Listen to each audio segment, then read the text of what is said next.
Hello বন্ধুরা, আবারও চলে এলাম একটা নতুন ভিডিও নিয়ে। সবাই ভালো আছো, সুস্থ আছো তো?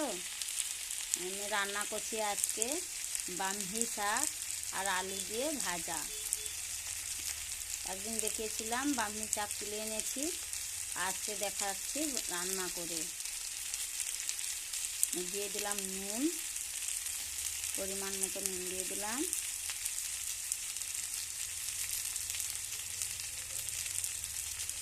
দিয়ে দিলাম পরিমাণ মতো হলুদ।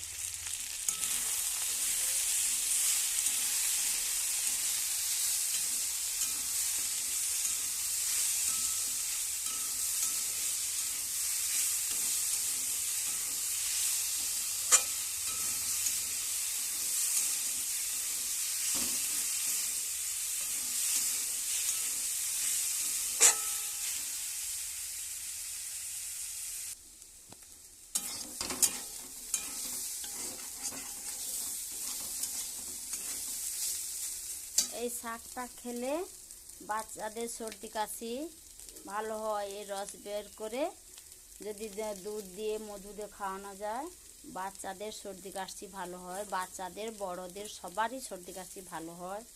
এবং একে যদি মধু দিয়ে কাঁচা দুধ দিয়ে কাঁচা রস বের করে খাওয়ানো যায়, তাহলে ব্রেন শক্তি হয়। বাচ্চাদের খাওয়ালে ব্রেন হয়, স্মৃতিশক্তি হয়, বুদ্ধি বাড়ে, বুদ্ধি হয়।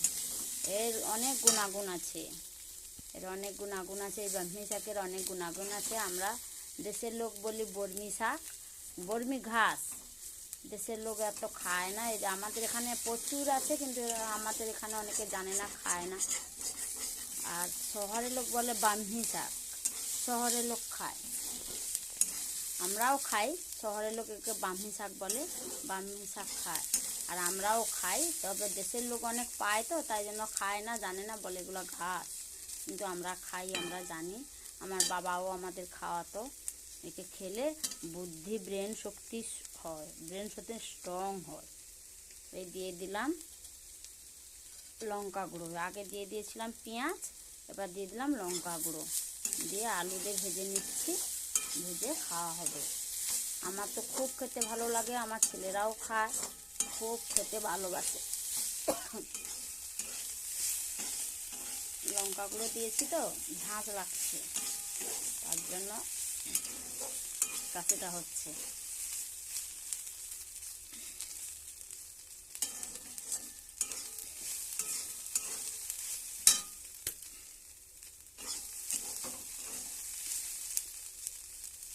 একে রান্না করেও খাওয়া যায়, মাছের মাথা দিয়ে বা চিংড়ি মাছ দিয়ে, আলু বেগুন ছোলা দিয়ে রান্না করে খেলেও খুব সুস্বাদু লাগে, খুব সুন্দর লাগে।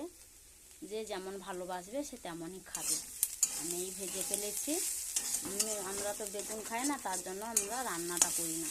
এই জন্য আলু দিয়ে একটু বেশি করে পেঁয়াজ দিয়ে লঙ্কা দিয়ে আমরা ভেজে ফেলি। হলুদ দিয়েছি, নুন দিয়েছি।